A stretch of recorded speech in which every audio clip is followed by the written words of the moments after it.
Krasher and his black, white, red zombies. We see some of the Aristocrat shell in here, but it's a much more aggressive build with 4 Grave Crawlers and 3 Diregraph Ghouls on 1, and Geralf's Messenger on 3 instead of the traditional, you know, like Doomed Traveler and Boros Reckoner. Sure. They're much more aggressive with the zombie shell.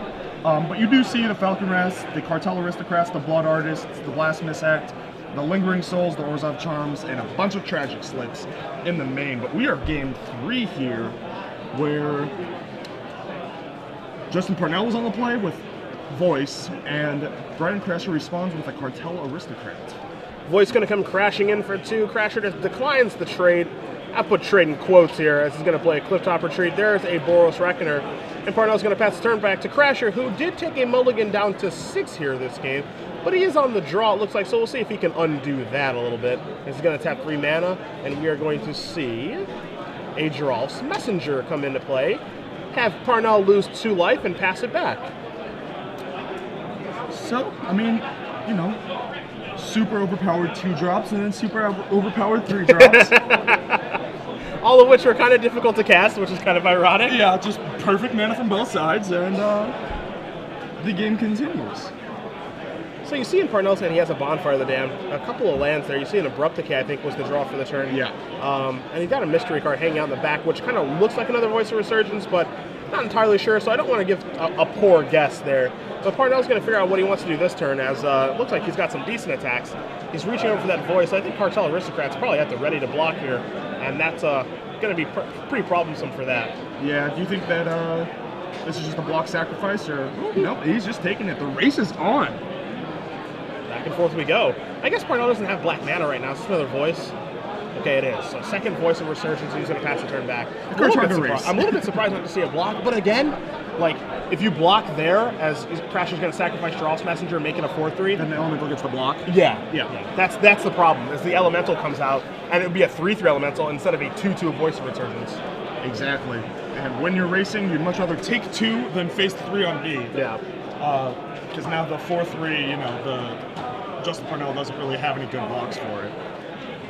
Olivia Valderin looks to be the draw step here for Krasher. You see him reaching for a land, and this is going to be an Isolated Chapel. He actually only has the 1 red source, so the Olivia not as backbreaking as it would otherwise be, and so he does indeed go for the other vampire, the 3-legged Falcon Wrath Aristocrat, and the attack. I mean, Falcon for 8. Yeah, Falcon Wrath is like one of the best bigger, card. Best card ever printed? yeah, that's what I was going to say. I was saying one of the bigger race turners, you know, 4 flying, haste, and, like, you can't just deal with it straight up. Like, you basically have to race it. Yeah. So Parnell's going to chump block that Voice of, he's going to chump block with Voice of Resurgence on Geralf's Messenger. Going to get his Elemental Token, which is a 3/3. And again, if we are racing here... Zeus is only a 3/3? Oh, there we go. Yeah. I would think it would be bigger, you know. You would think it would be bigger. I would think Zeus would be a Planeswalker. Yeah. Parnell going to draw a card, draws a Temple Garden. So funny that it is all these lands, and like looks like it's just a normal, you know, Naya deck or whatever, and he's just got like a deck full of black cards. Yeah, and just has not seen any black land yet. Yeah. Sitting on an Abrupt Decay and Bonfire of the Damned to go along with those. That Temple Garden and that Rootbound Crag in his hand right now. One thing that's kind of difficult is, you know, the Zombies deck actually kind of wants to be in a race. Yeah. I think it wants to be in this situation. Yeah, definitely. I mean, this is sort of the scenario that you build your deck for. Yep. You know, you want to be this aggressive deck, and you'd much rather your opponents be trying to race you than sort of control you or like just not care about what you're doing. Mm-hmm. Because you have all of the best racing cards, you know. Your creatures drain and have haste and stuff, whereas the Voice of Resurgence isn't the most aggressively costed card. It's super useful and, you know, resilient, but in a straight up race, it's actually not even that good.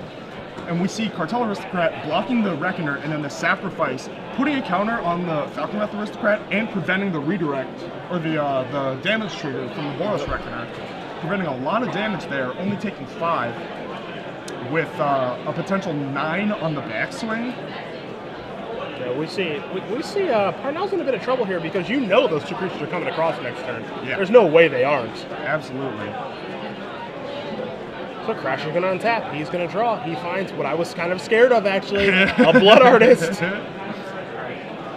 This is one of the scariest things he could draw this turn. He's going to put Goblin Shrine into play tap. He's going to tap 2 mana. He's going to play a Blood Artist.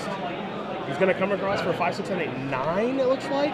Yep, 9, with the potential for 2 more at any point with the Blood Artist. Now, what is that? Oh, okay, that last card's Olivia Valdarin. Okay. Yeah. So he has Olivia Valdarin and land, and Blood Artist trying to hold the fort down. He actually just has lethal right now. Like, if Justin attacked, he just blocks with a Blood Artist. Falcon Wrath sacrifices the messenger, and then the Falcon Wrath sacrifices itself, and then the Blood Artist dies from combat and kills. So what it sounds like to me is like no good attacks here for Parnell. Justin can't attack without killing himself unless he has something. It's a pretty rough spot to be in. There's a Rootbound Crag. This is a Bonfire of the Damned. All right, so that does clean up the Blood Artist, but if he doesn't have a thing... Well, no, Krasher actually wins the game right now. Yes, because, that's what I'm saying. Yes. If he doesn't have the... he messed up. Yep. That is, that should have been lethal, exactly what I said, except instead of blocking with the Blood Artist was just dying to the Bonfire, and that was actually lethal damage. But instead, he's going to take lethal. Wow! I guess that's how Justin Parnell never loses.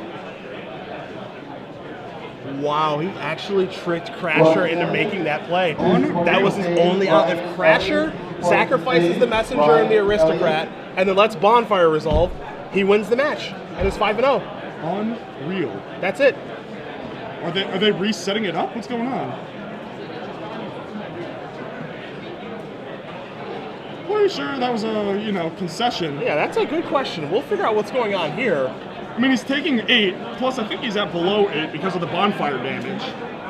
So I think he goes up to 9 from the Blood Artist, down to 7 from the Bonfire, and actually just dies to the attack. Yep. Yeah, it looks like they wanted to confirm how much damage. Not to mention that even if he wasn't dead, he, extended his hand and picked up his cards. Yeah. Like, the game is definitely over. Yeah.